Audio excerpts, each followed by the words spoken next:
ఓం శాంతి. శివ పరమాత్మ మహావాక్యాలు. బాబా మహారథి స్థితి గురించి చెప్తున్నారు.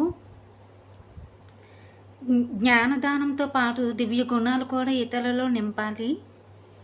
మహారథులకు కేవలం జ్ఞానంపై మరియు బాబా పరిచయంపై నిశ్చయమే కాకుండా సంకల్పం మరియు వాణిలో నిశ్చయబుద్ధి కలిగి ఉంటారు.